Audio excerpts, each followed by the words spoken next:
Tens of thousands of children would likely die as the refugee crisis worsens in war-torn Sudan, claimed the UNICEF.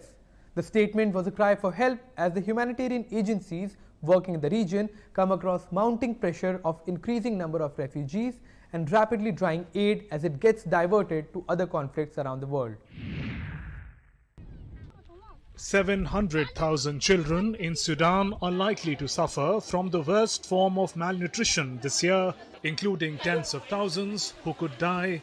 A dire warning by United Nations Children's Body as living conditions deteriorate for millions who have been displaced in the northeast African nation. Sudan, situated in the northeastern Africa, is going through a civil war for the past 10 months between its armed forces and the paramilitary Rapid Support Forces that has led to the largest displacement of children the world has ever seen. 4 million children have been displaced. That's just over 13,000 children displaced every single day for the past 300 days. Safety gone, worldly possessions gone, hope fading. Second, the consequences of the past 300 days mean that more than 700,000 children are likely to suffer the most dangerous form of malnutrition this year. UNICEF won't be able to treat more than 300,000 of those without improved access and without additional support. In that case, tens of thousands would likely die. In Port Sudan, we suffer from lack of water. We have to buy drinking water and water for cooking, which is different. We have to pay for electricity. In Khartoum, we did not suffer from all this. With the devastating impact, the conflict in Sudan has left millions to suffer. The situation in the country has deprived people of their safety, homes and livelihood.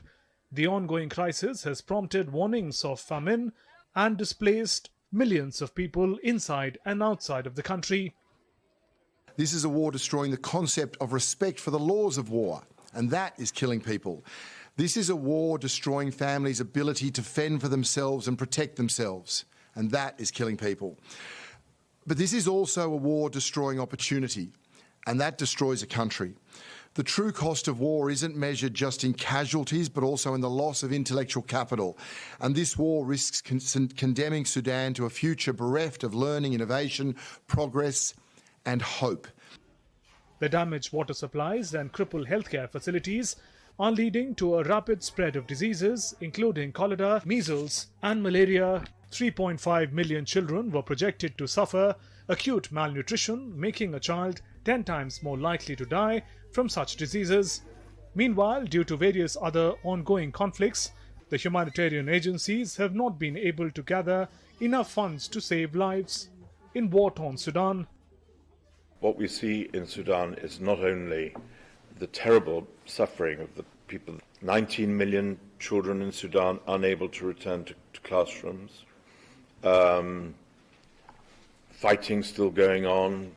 Depleting aid leading to Sudan's shattered healthcare system has caused extreme malnutrition and acute hunger, killing more children than the conflict itself.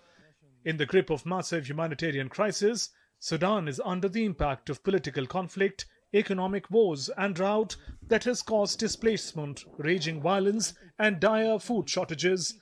People in Sudan are being ignored and forgotten by the international community and largely by the West. Many developing countries in the global south are affected by the outcomes of developed nations and a victim of chronic underfunding.